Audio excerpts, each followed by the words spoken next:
पुस्तक का नाम है जहाँ जहाँ चरण पड़े गौतम के। यह गौतम बुद्ध की जीवनी पर लिखी गई पुस्तक है जिसके लेखक हैं थीक न्यात हन। लेखक का वक्तव्य। इस पुस्तक के लिए सामग्री संकलन और इसके लेखन में मैंने हीनयान के ग्रंथों को आधार बनाया है और महायान संप्रदाय के धर्म ग्रंथों का जानबूझकर न्यूनतम प्रयोग किया है जिससे यह प्रकट हो सके कि महायान संप्रदाय के समस्त विचार और सिद्धांत पूर्ववर्ती पाली निकायों और चीनी आगमों में सुलभ है। इन सूत्रों का उदार मना होकर अध्ययन किया जाए तो स्पष्टतया समझा जा सकता है कि सभी सूत्र तो बौद्ध धर्म के हैं, फिर चाहे वे उत्तरी परंपरा के हों या दक्षिणी।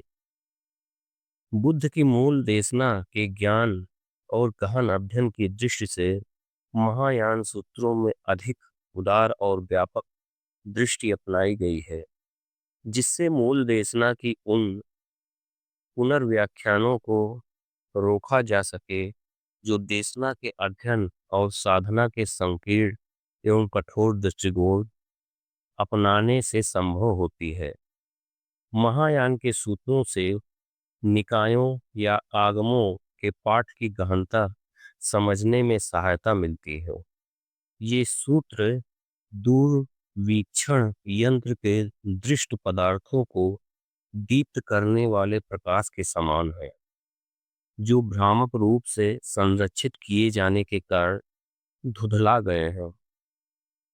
वस्तुतः निकाय और आगम बुद्ध की देशना के मूल स्वरूप से अधिक निकट है, किंतु कालांतर में ज्ञान और साधना को पीढ़ी दर पीढ़ी प्रसारित किए जाने की प्रक्रिया में परिवर्तित हो गए हैं। आधुनिक विद्वानों को दक्षिणी और उत्तरी दोनों परंपराओं की सूत्रों के पाठ सुलभ पाकर बौद्ध धर्म के मूल स्वरूप को पुनः सजोना संभव हो सकेगा। हमें दोनों परंपराओं के सूत्रों के पाठों से अवगत होना आवश्यक है।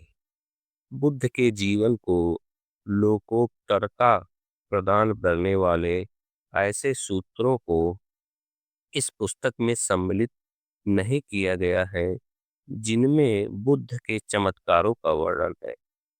बुद्ध ने स्वयं अपने शिष्यों को समझाया था कि वे लोकोत्तर शक्तियां प्राप्त करने या उनका प्रदर्शन करने में समय और शक्ति का अपव्यय न करें। इस पुस्तक में उन विषय स्थितियों का समावेश अवश्य किया गया है जो तत्कालिक सामाजिक स्थितियों अथवा उनके अपने शिष्यों के कारण उनके समक्ष उपस्थित हुई थी।